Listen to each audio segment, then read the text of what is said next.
بسم الله الرحمن الرحيم، والصلاة والسلام على رسوله الكريم. إن شاء الله تكونوا كامل هنيين ومتهنيين. مرحبا بكم خياتي وخواتاتي، صحة رمضانكم، واش راكم مع الصيام؟ لاباس غلبتوه ولا غالبكم؟ المهم الوصفة تاع اليوم تشهي كما راكم تشوف.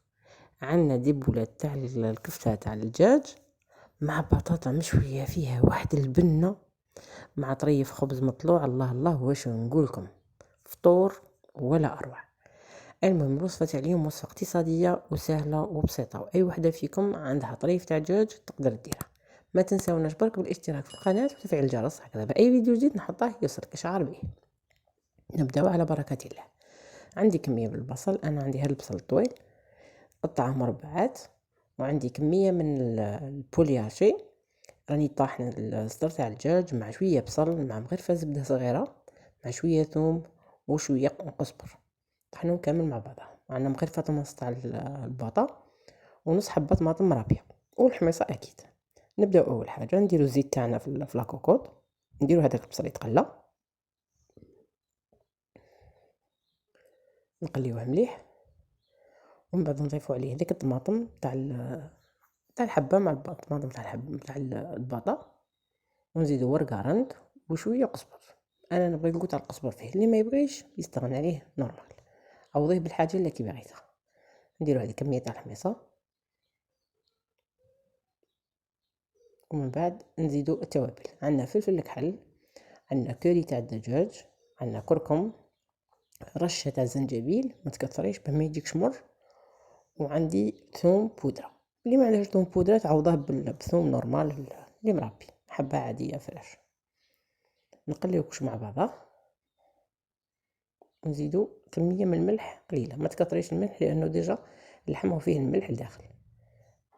نديرو هذاك البولياشي تاعنا ونسقيو الماء سخون عادي جدا ونخلوها طيب بجيه. نروحو البطاطا، نجيب كميه من البطاطا على حسب افراد العائله تاعك، قطعيها هكذا بشكل طولي جوانح قطعوها جوانح هكذا، ومن بعد نديروها تغلي في الماء. كي نديروها تغلي في الماء ما نخلوهاش تغلي بزاف، ما نخلوهاش حتى طيب تماما. كي نحسو بلي دخلها الطياب نحوها. نديرو كميه قليله من الملح لانه راح نديرو من بعد في التتبيله الخارجيه تاعها، راح نديرو الملح. درنا كميه قليله ما طيبناش صامته برك. في ريسيبيون ولا في حاجه اخرى ديري حوالي 4 مغارف كبار تاع الزيت، ديري التوابل اللي عندك. انا درت العكري، فلفل كحل، كركم، ورشه تاع كمون، وكوري البطاطا المقليه. اي توابل البطاطا المقليه تلقيهم عند اللي يبيع التوابل، يعطوا البطاطا تاعك واحد البنه.